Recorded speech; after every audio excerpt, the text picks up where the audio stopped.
आपने लिखी है, प्रोड्यूस आपने की है फिल्म, कैसे जहन में आया कि ऐसी कोई फिल्म होनी चाहिए? देखिए, बिहार की लोक संस्कृति काफ़ी उपेक्षित रही और झारखंड जब तक बिहार में था तब तो हम लोग आदिवासी और उसके गरबा ये क्या कहते हैं वो अन्य नृत्यों पर हम लोग गौरव करते थे और राष्ट्रीय अंतर्राष्ट्रीय हमारी पहचान थी बिहार के लोक नृत्य की। अलग होते ही हमारी चिंता बढ़ी कि अब बिहार का लोक नृत्य क्या होगा।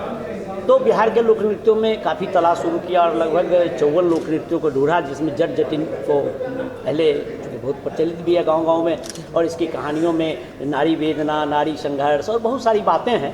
इसलिए इसको हमने आज से 35 साल पहले इसको शुरू किया थिएटर के रूप में, किताबें लिखी, बहुत जगह उस पर लोग कर भी रहे हैं।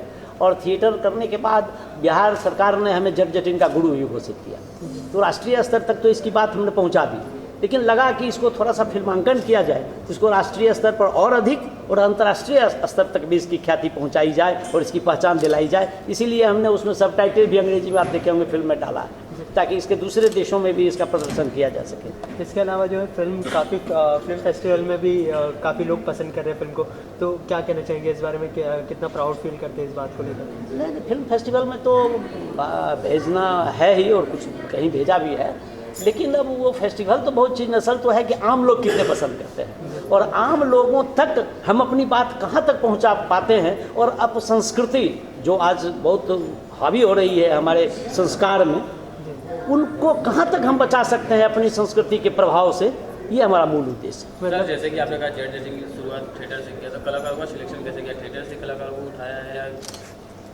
ऑडिशन लिया गया? नहीं, मैंने तो कुछ आप देखें कि नायक नायिका मैं मुंबई से लिया हूँ और सारी पूरी टेक्निकल टीम हमारी जो बहुत अच्छी टीम रही, ये सारा टीम यहाँ से गया। लेकिन कुछ स्थानीय जहाँ हमने शूट किया वहाँ कुछ स्थानीय, और जहाँ मैं रहता हूँ वहीं का कुछ लोगों को वहाँ से भी जोड़ा है। मतलब कह सकते हैं कि फिल्म जो है पूरे मैसेज के साथ ऑडियंस तक पहुँचाई जाएगी, जो देश की संस्कृति है उस बारे में बताया जाएगा ऑडियंस को इस फिल्म के थ्रू। एकदम, इसमें हमने पारिवारिक, सामाजिक, राजनीतिक, राष्ट्रीय तमाम समस्याओं को, वो जो हर गांव की समस्या है उसको पिरोने की कोशिश की है और अपने मूल गीतों के मूल धुनों के साथ कुछ उसमें शब्दों में हेर फेर हमने किया है, लेकिन सबको उसी को संरक्षित सुरक्षित करने का उद्देश्य है मेरा। जी, फिल्म जो है बिहार पर बेस्ड है, तो शूट कहाँ पर किया गया? क्योंकि हमने देखा ट्रेलर में कि काफ़ी अच्छे लोकेशंस पर यहाँ पर दिखाई गई है। इसके 90% लोकेशन तो बिहार से ही है और भी बेगूसराय से है, 10% यहाँ मुंबई में हुआ। तो सबको जोड़ के, चूँकि कुछ ज़्यादा कलाकार यहाँ थे, टेक्नीशियन हमारे यहाँ थे, कुछ काम जो वहाँ छूट गया था उसको यहाँ पूरा करना था, इसलिए हमने उसको मिला जुला किया। लेकिन पूरा वो वातावरण हमने बिहार का रखने का कोशिश किया। आपने देखा जो हिंदी में हम डायलॉग बुलवाते हैं उसमें बिहारी छौंक की हिंदी है। जी, और कैसा रहा सर, आपने मूवी राइट किया है और कैसा रहा जब आपने इस मूवी को बनाया? और मैं तो बहुत संतुष्ट हूँ हमारे टेक्निकल टीम्स और हमारे डायरेक्टर्स रघुवीर जी और जो भी मान लीजिए डीओपी या क्रिएटिव डायरेक्टर्स, जो सब इतना ज़्यादा मेहनत किया। वहाँ जब गए तो बिल्कुल मई के महीना में शूट चल रहा था और मई के महीना में आप जानते हैं मुंबई के लोगों को बिहार की गर्मी, जहाँ वो 40 से ऊपर डिग्री का टेम्परेचर, और दियारा क्षेत्र में वो बालू, जो तप्त बालू पर हमारी नायक और नायिकाएँ के साथ साथ सारी पूरी टेक्निकल टीम जब उस पर वो दौड़ते थे तो काफ़ी मेहनत किया इन्होंने। न वहाँ हम इनको रहने की अच्छी सुविधा दे पाए, न खाने की अच्छी सुविधा दे पाए, लेकिन उसके बाद भी पूरे मनोयोग से बनाया, जिसका रिजल्ट आपके सामने। जाते जाते ऑडियंस से कुछ कहना चाहेंगे? जल्दी फिल्म उनके सामने आने वाली है, कोई मैसेज देना चाहेंगे आप? नहीं, मैं तो अपने दर्शकों को कहना चाहूँगा कि आप अगर अपनी लोक संस्कृति को बचाना चाहते हैं, अपनी अस्मिता को बचाना चाहते हैं, तो इससे आप जुड़िए और अपनी पहचान बनाइए। आने वाले दिनों में अगर आपने पसंद किया तो शेष लोक जो फॉर्म्स हैं बिहार के, उस पर भी हम फिल्म बनाएंगे। सर, आप क्या कहना चाहेंगे बिहार की सरकार को कि इसको टैक्स फ्री किया जाए? वो सरकार का काम है, इसके लिए मैं कोई अपील नहीं करूँगा। मैंने फिल्म बनाने के लिए भी कोई पैसे किसी से नहीं मांगे। हम अपने कलाकारों से, हम अपने टेक्निकल टीमों से सहयोग मांगा और उन्होंने ज़्यादा से ज़्यादा समय दिया, एनर्जी खर्च किया। और ये बात तो मैं कह नहीं सकता हूँ पैसे के बारे में कि मैं क्या दिया ना दिया, उस कहीं इसकी कोई मैं तो बड़ा संतुष्ट हूँ और बड़ा आशान्वित हूँ कि हम बिहार की संस्कृति, लोक संस्कृति को अन्य लोगों को, हमारी जो वहाँ के कलाकार हैं, यहाँ के कलाकार हैं, आप लोगों के सहयोग से हम बचा पाने में सक्षम हो पाएंगे। बिहार तो एक प्रतीक है, ये तो संपूर्ण देश की संस्कृति बचानी है। तो इस देश के संस्कृति पर जो पाश्चात्य सभ्यता और संस्कृति हावी हो रही है, उससे अभी इसका प्रमोशन के लिए आप कहाँ कहाँ जाएंगे? उत्तर प्रदेश, बिहार, उत्तराखंड? मैं प्रारंभ करना चाहता हूँ बिहार से, चूँकि बिहार के वो बोली में वो गीत है, तो थोड़ा सा वहाँ काम करने के बाद मैं दूसरे प्रदेशों या दूसरे देशों में भी जाने की बात करता हूँ। सर पढ़िए। आपने अब तक कई किताबें लिख चुके हैं, अभी कोई ऐसा है कि कोई आगे का प्रोजेक्ट किसी में संस्कृति में फिल्म बनाना चाहिए? जी, इसके बाद में एक हमारे यहाँ का बहुत ही प्रमुख है डोमकच, जो आजकल वो दलित, शोषित, पीड़ित, काफ़ी सरकार के द्वारा बहुत सारी योजनाएं जारी की जा रही हैं, लेकिन जो हमारे यहाँ हजारों वर्षों से जो चली आ रही है, और उसमें ये है कि सब लोग मिलजुल के एक डोमिन के साथ भी मिल के गीत नृत्य करते हैं, और उसका इतना ज़बरदस्त है, इससे भी वो कमज़ोर नहीं होगा। आने वाले दिनों में हम उस पर काम करेंगे। Thank you so much. Sir, सबसे पहले तो कैप्टन ऑफ द शिप हो, क्या कहना चाहेंगे फिल्म को लेकर? कैसी फिल्म बनी है और कैसा रहा ये सफ़र? देखिए, as a captain of the ship तो ठीक है, बट मेरे लिए तो कहना कि मैं तो जो भी चीज़ बनाऊंगा, मैं जब सेट पे ही जो भी चीज़ बनाता हूँ तो वहीं कन्विंस होकर बताऊँ कि भाई ये मेरे लिए बेस्ट है, ठीक है, as a director, as a creator. लेकिन जब कोई चीज़ अच्छी तब मानी जाती है जब ऑडियंस देखती है उसको, फिर उसका आप लोग भी जो कि भाई क्या बना है, जो स्टार्स हैं, सारी चीज़ें जब दूसरे लोग बोलते हैं तब पता चलता है कि क्या चीज़ बनी है। जी, जब भी आपके पास ये कहानी आई तभी क्या रिएक्शन था आपका? क्योंकि राइटर है, प्रोड्यूसर है अनिल जी, तो वो जब भी आपके पास कहानी लेके आए तो आपका क्या रिएक्शन था इस कहानी को लेकर? देखिए, मेरे लिए तो इससे बड़ी खुशी की बात हो नहीं सकती जब ये सब्जेक्ट मेरे पास आया, बिकॉज मैं जिस कल्चर से बिलोंग करता हूँ, कि जैसे मैं भी एक गाँव से बिलोंग करता हूँ, मेरे फादर खेती करते हैं। सर, जैसे कि फिल्म की स्क्रीनिंग भी चालू है, दोस्त काफ़ी आपके दोस्त लोग भी आए, तो कैसा रिस्पॉन्स मिलता है? दोस्तों का कैसा रिस्पॉन्स? अभी रिस्पांस तो मिलेगा, अभी ब्रेक हुआ नहीं है, अभी सब लोग देख रहे हैं, देखने के बाद क्या रिस्पांस देखता है वो आप लोगों के सामने आ ही जाएगा। एंड अभी तक जितने भी लोगों ने हमारा जो एडिट चल रहा था एंड उस टाइम पे सब बहुत सारे लोगों ने देखा, हम लोगों ने प्रोमो दिखाए, तो अभी तक किसी ने ऐसा तो नहीं बोला है कि यार पता नहीं क्या बना दिया, लेकिन सबने यही बोला है कि बहुत एक डिफरेंट एंड एक अलग यूनिक तुम लोगों ने बनाया है और इसको अप्रिशिएट होना चाहिए, करना चाहिए लोगों को। तो अभी तक तो पॉजिटिव रिस्पांस मिला हुआ है, लेकिन अभी फुली जो रिस्पांस अभी पता चलेगा कि क्या है क्या नहीं है। फिल्म को कई फिल्म फेस्टिवल में भी शो किया गया है, तो उसको लेकर कितना प्राउड फील करते हैं? क्योंकि वहाँ पर भी लोगों को काफ़ी पसंद आई है। होपफुली अब देखिए, जिसमें हमारा इंडियन कल्चर प्रेजेंट कर रहे हैं हम लोग, जिसमें जैसे कि हमारी भारत की सुंदरता क्या है, कल्चर, ठीक है। अगर कल्चर ही हमारा जिस दिन मिस हो जाएगा, जिस दिन हमारे इंडिया से कल्चर खत्म हो जाएगा, उस दिन हमारे इंडिया का आप समझ सकते हैं कि क्या होने वाला है। तो हम लोग अगर एक कल्चर को प्रेजेंट कर रहे हैं बहुत अच्छे तरीके से कि भाई एक आदमी की लाइफस्टाइल क्या होती है, एक नॉर्मल इंसान किस तरीके से जीता है, और जैसे हमारे अब फोक जो हर जगह होता है, उसके द्वारा हम लोगों ने एक लाइफ स्टाइल को लोगों के सामने प्रेजेंट किया है। अगर फेस्टिवल्स वगैरह में अगर इसको पसंद नहीं किया जाएगा और तो फिर आप समझ सकते क्या होगा। कैसे केमिस्ट्री है आपके और आपके एक्टर के बीच? बहुत अच्छी, मेरे एक्टर्स नो डाउट बहुत अच्छे, बहुत अच्छा मेहनत किया सबने। एंड जो मेरे लीड एक्टर्स है दोनों, अमरज्योति एंड राजीव दिनकर, दोनों बहुत ही कमाल के, बहुत अच्छा मेहनत किया। एंड खासकर मेरे प्रोड्यूसर साहब भी, जिन्होंने मुझे बहुत ज़्यादा सपोर्ट किया और मुझे फुली फ्रीडम दिया कि अब मैं कुछ भी कर सकता था, ठीक है। तो मैंने मतलब कहीं किसी टाइप का कोई प्रेशर नहीं था, मुझे कोई फैसिलिटी है नहीं है, किसी भी यूनिट वाले को मतलब हम लोगों ने इन्जॉय किया, फुली इन्जॉय किया। जैसे काम करने का कि आप कितना भी किसी के लिए कितनी फैसिलिटी दे दो, लेकिन आज भी कहीं आ रही इसका ये प्रॉब्लम, लेकिन हमारे यहाँ कभी भी किसी भी यूनिट वाले को, एक्टर, टेक्नीशियन टीम जो भी हो, किसी को कहीं भी किसी टाइप की कोई प्रॉब्लम नहीं थी, और बहुत इन्जॉय के साथ हम लोगों ने काम किया। और जिस तरीके से एंड में मतलब हम लोग जब जा रहे थे तो सारे लोग रो रहे थे कि यार ये तो मतलब हमारा शूट नहीं था, हमारा पिकनिक पॉइंट वो था कि हम लोग एक इन्जॉय करने के लिए आए थे, और यहाँ जाने के बाद सब लोग बहुत ही दुखी थे। Thank you sir. सबसे पहले तो क्या कहना चाहेंगे जज टीम का कैसा रहा? सबसे पहले मैं अनिल पतंग जी को धन्यवाद देना चाहता हूँ कि जो हमारे कल्चर को, मैं 30 साल का हो गया, 30 साल से मैंने अपने कल्चर को किसी ने जगाया नहीं, और इन्होंने एक हमारे कल्चर को एक पर्दे पे लाया, और इनकी 40 साल की मेहनत आज हम सबों को देखने के लिए मिल रही है। और हमारे सारे सीनियर, हमारे सारा टीम, हमारा एमिनेंट आई स्टूडियो इनको बहुत बहुत बहुत धन्यवाद देती है, जो इन्होंने पूरी कल्चर को दुनिया में देखने के लिए एक फिल्म दी, और उस कल्चर को जिसे देखते हुए हम बहुत ही अपने आप को प्राउड फील करते हैं कि आज तक किसी ने भी, बिहार के यहाँ डायरेक्टर बहुत हैं, प्रोड्यूसर बहुत हैं, बट किसी ने ये नहीं सोचा कि हम एक अपने कल्चर को ऊपर ले जाएं, किस तरह से दिखाया, और इन्होंने जो दिखाया इसका मैं हमेशा हमेशा कृतज्ञ रहूँगा। और मैं फिर से इनको धन्यवाद देना चाहता हूँ कि इन्होंने जो संगीत, म्यूज़िक और इनके जो डायरेक्टर हैं रघुवर सिंह ने एक एक फ्रेम या डीओपी, इन्होंने एक एक फ्रेम को ऐसे लगाया है जो दिल को छूता है देखकर। म्यूज़िक इसका इतना शानदार है, इतना बढ़िया है कि मैं इस पिक्चर से बहुत बहुत खुश हूँ। कोई कैसा एक्सपीरियंस था इनके साथ काम करने का? बहुत जोली डायरेक्टर भी हैं, और सर ने जिस हिसाब से उन्होंने एक पिक्चर बनाई और शूट किया था, एक एक फ्रेम क्लियर था कि हाँ किसी ने शूट किया है। हर चीज़ को काम करने का एक अलग ही आनंद मिला मुझे। Thank you so much. Sir क्या कहना चाहेंगे जज के बारे में, किस तरह का म्यूजिक दिया आपने गाने सॉन्ग के बारे सबसे पहले तो तमाम चैनल्स वाले और मीडिया कर्मियों को मैं अमन श्लोक ये स्वागत करता हूँ। और आज आप लोग जट जटिन का कवर करने के लिए आए हैं, हम शुक्रिया अदा करते हैं आपका। मैंने बहुत सारी फिल्मों में म्यूजिक दिया है, थम के बरस भी आपने सुना होगा, और भोजपुर में बहुत सारी फिल्में आपने सुने होंगे मेरे गाने को। मगर इसमें मैं बहुत डिफरेंट टाइप का एक ऑफ बीट सब्जेक्ट का कह सकते हैं, और सबसे ज़्यादा शुक्रगुजार हूँ मैं इसके निर्माता अनिल पतंग जी, जिन्होंने मुझ पर विश्वास किया और एक अलग टाइप का म्यूजिक बनाने में मुझे बहुत सहयोग किया।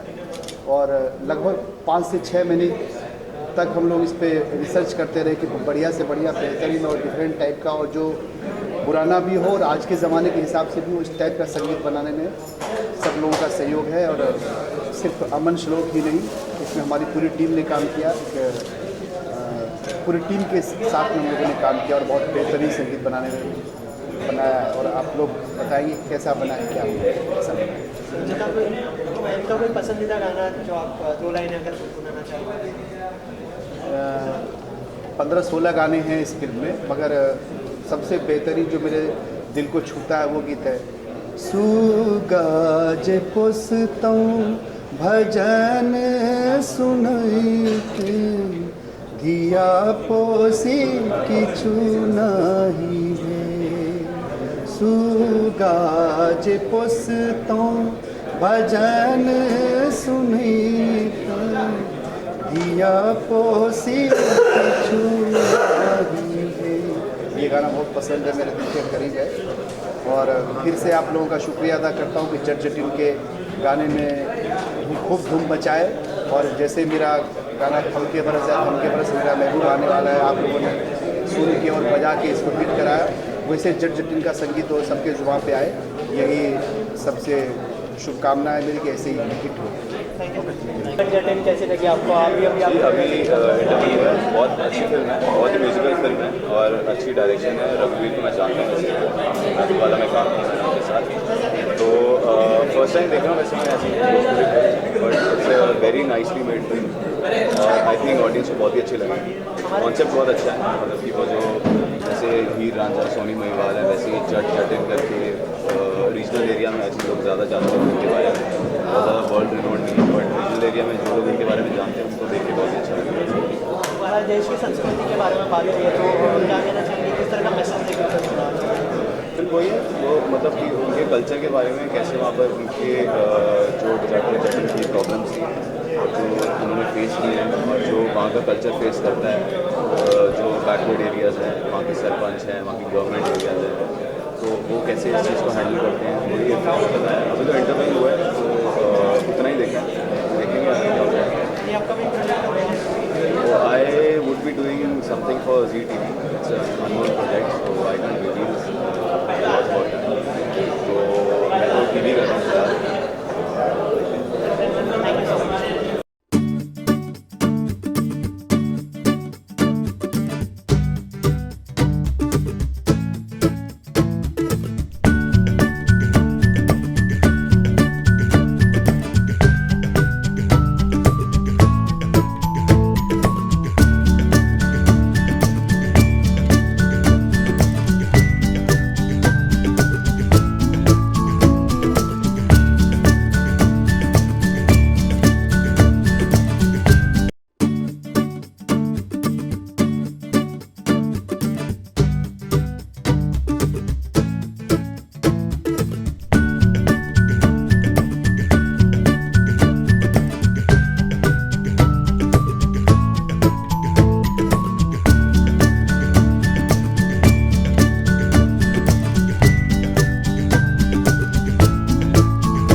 मेरा जो रोल है जटिनी का है। जटिन जो इस किरदार की मेन नायिका थी, जिनके ऊपर ये पूरी स्टोरी है, उनकी मतलब उनकी एक अलग स्टोरी थी।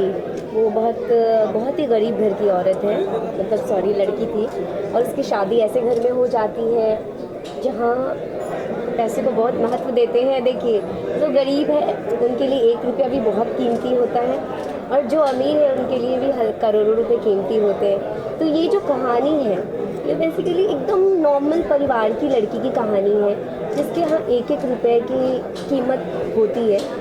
और मैं मतलब जटनी जो है नहीं ला पाती, उसको बहुत सारे मतलब ससुराल में जैसे पुराने ज़माने में औरतों को जिन जिन बातों के आगे होकर गुजरना पड़ता था, वो सारी चीज़ें हैं। उसके बावजूद भी जटनी पढ़ी लिखी नहीं रहती है, और वो मतलब अनजाने में एक ऐसी दवा अपनी सास को देती है जो मतलब गलती से उनकी मृत्यु हो जाती है उसकी सास की। इसकी मतलब इसकी भी इल्ज़ाम जटनी पे आ जाती है। फिर उसका पति, उसके घर वाले बहुत नेगेटिव हो जाते हैं उसके प्रति, और वो प्यार वो सब कुछ जो जट और जटीन का जो प्रेम जिस तरीके से डेवलप हुआ था, वो धीरे धीरे बहुत ही मतलब क्रिटिकल सिचुएशन और बहुत ज़्यादा तनावग्रस्त हो जाती है उनकी लाइफ। फिर भी जटनी किसी तरह सरवाइव करती है कि परिवार को लेकर चले ससुराल में। ससुराल में किस तरीके से जिस लड़की आई है वो लड़की अर्थी में घर जाए, ऐसा होता है पहले के ज़माने में, तो बिल्कुल वो फॉलो करती है इन चीज़ों को। लेकिन इसके बावजूद भी उसके जो पति हैं जट निकाल देता है उसको घर से, और फिर उसको रियलाइज़ होता है कि शायद मैं पढ़ी लिखी होती, एजुकेटेड होती तो आज मेरी ज़िंदगी में ये नहीं होता। और फिर वो पढ़ना शुरू करती है। पढ़ते पढ़ते फिर जट उसको जाता है, उसको भी अपनी गलती का एहसास होता है, वो जाकर जटनी को लाता है।